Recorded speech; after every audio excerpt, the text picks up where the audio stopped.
A pregnant woman was sound asleep in her bed. She had no idea that intruders had already broken into her home.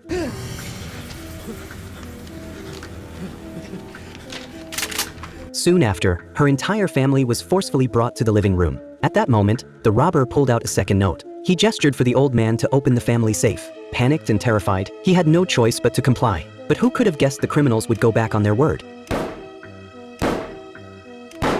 3 gunshots rang out. The entire family was murdered in cold blood. Suddenly, the pregnant woman burst through the window. She dragged her heavy body along. Limping desperately, she tried to escape with all her might. But God wasn't on her side that night. 2 thugs quickly chased after her from the house. But the one in front hesitated to pull the trigger. Seeing this, the other one shoved him aside and put a bullet straight through the woman. The 2 criminals then started fighting each other. After dawn, the police arrived at the scene. Further investigation revealed the murdered pregnant woman was named Jenny. All 4 members of Jenny's family had been killed, but miraculously, the baby in her womb survived. The forensics team then conducted a thorough examination of the crime scene. To their surprise, when they opened the closet, they found a massive bloody handprint inside. It was obvious the killer left it there on purpose. Meanwhile, on the other side, detectives found crucial evidence outside the house. They discovered a 12-gauge shotgun shell in the bushes. This type of shell contains 10 pellets, typically used for hunting. Just then, the detective noticed the neighbor's security camera. They also found 2 crumpled pieces of paper in the flower bed. When opened, they contained threatening messages. One of them read,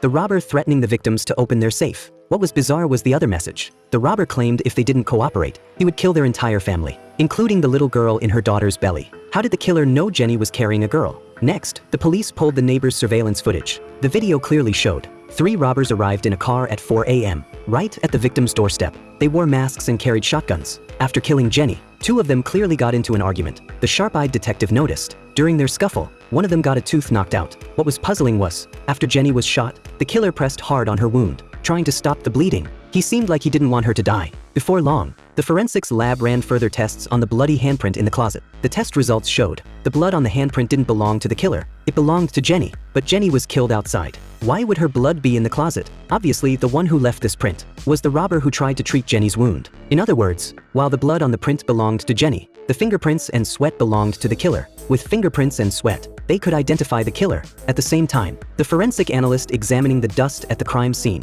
also discovered an important clue. In the dust, there was a small knitted koala. Though it looked like an ordinary object, they found crucial information in it. Test results showed this item was left by the killer because the sweat on this koala matched perfectly with the sweat in the bloody handprint. More importantly, the koala's paw looked remarkably similar to the bloody handprint. From the bloody handprint, it was clear the killer had a dislocated joint between his index finger and palm. But unfortunately, the database didn't have any matching fingerprint records. The police then ran ballistics tests on the